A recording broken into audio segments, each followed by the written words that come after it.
Bismillahirrahmanirrahim. Assalamualaikum warahmatullahi wabarakatuh. Saya Melanie Kurniasi, mengajar mata pelajaran biologi.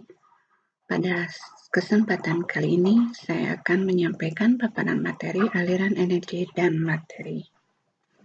Ini adalah peta konsepnya bahwa ekologi meliputi komponen ekosistem dan interaksinya, aliran energi, biogeokimia, piramida ekologi, dan produktivitas, dinamika komunitas.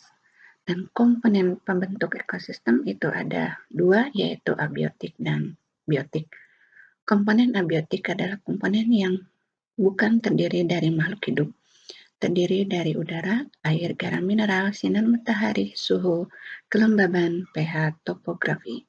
Dan yang biotik ini adalah organisme yang bersifat autotrof dan heterotrof. Sedangkan jenis interaksi itu sendiri antar komponen ekosistem meliputi interaksi antar organisme, interaksi antar populasi, interaksi antar komunitas, dan interaksi antar komponen. Ini adalah salah satu contoh komponen dalam ekosistem. Ini ada interaksi antara komponen biotik, ini ada makhluk hidup, beberapa jenis hewan. Kemudian ini adalah komponen abiotiknya, mulai dari air, tanah, dan udara, dan cahaya matahari.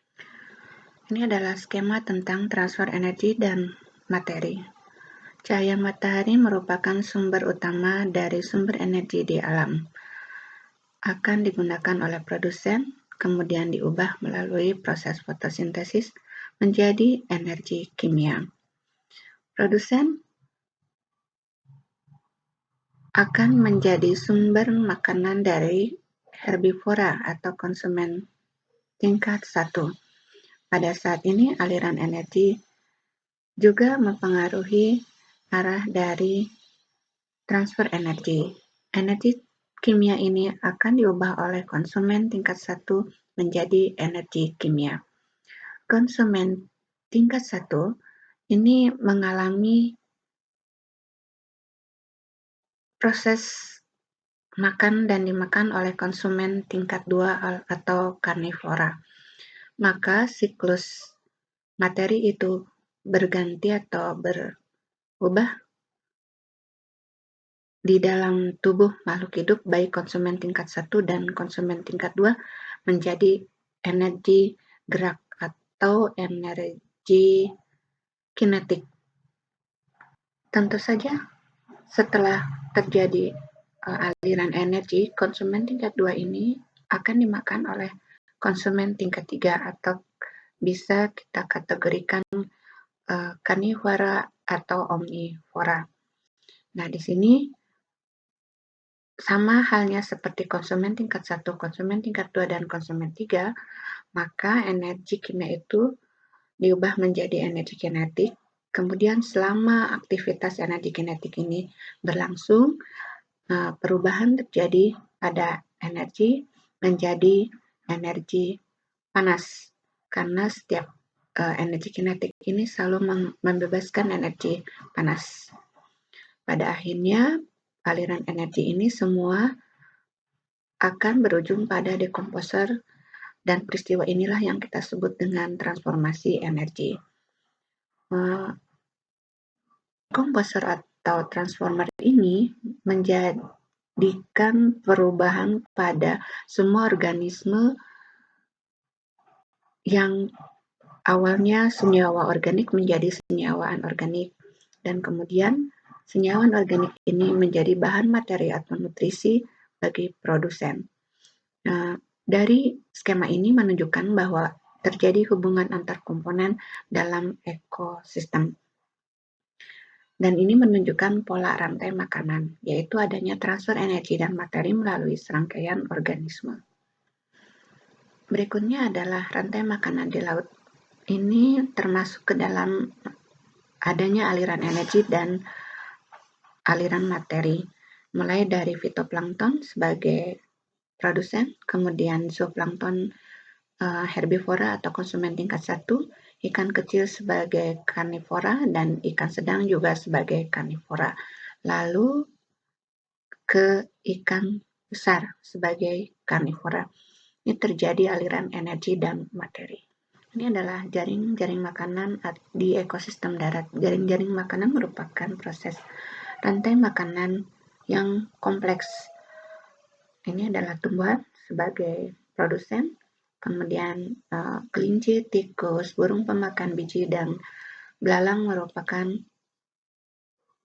herbivora, kemudian laba-laba, kemudian ular, kemudian burung pemakan serangga, kemudian rubah. Ini adalah konsumen tingkat 2 atau karnivora. Dan burung elang ini merupakan konsumen tingkat 3 atau karnivora.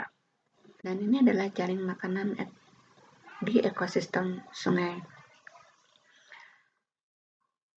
Pada ekosistem sungai, alga merupakan produsen. Kemudian sebagai konsumen tingkat satunya adalah ikan sepat, ikan salmon, serangga air, ikan air tawar, dan udang. Kemudian konsumen tingkat 2-nya adalah burung bangau, beruang, kodok, manusia, dan elang. Dan akhirnya pada tingkat tropik terakhir ini ada pengurai. Aliran materi ini membentuk piramida biomasa. Produsen dengan 1000 kg, kemudian konsumen primer dengan 100 kg, konsumen sekunder 10 kg, dan konsumen tersier 1 kg, menyatakan jumlah berat kering pada suatu populasi di suatu habitat. Dan ini adalah piramida energi, menyatakan unit energi dalam suatu populasi di dalam satu area. Jadi ini adalah produsen dengan 1000 unit energi, konsumen primer 10 unit energi, dan 1 unit energi untuk konsumen sekunder, dan konsumen tersier dengan 0,01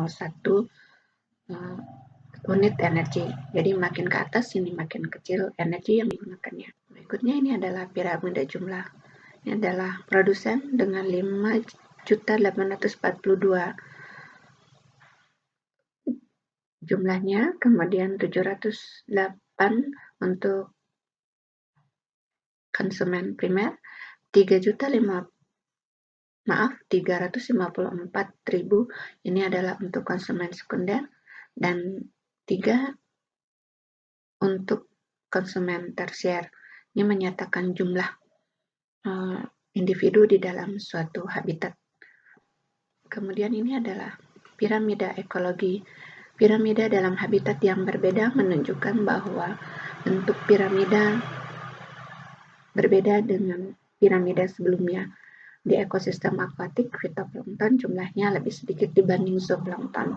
Kemudian konsumen primer lebih sedikit dari fitoplankton dan zooplankton, dan ini adalah konsumen sekunder. Kemudian ini untuk ekosistem darat membentuk piramida seperti sebelumnya, yaitu produsen, konsumen primer, konsumen sekunder, dan konsumen tersier. Demikian yang bisa disampaikan tentang paparan aliran energi dan materi. Semoga bermanfaat. Atas perhatiannya saya ucapkan terima kasih. Assalamualaikum warahmatullahi wabarakatuh.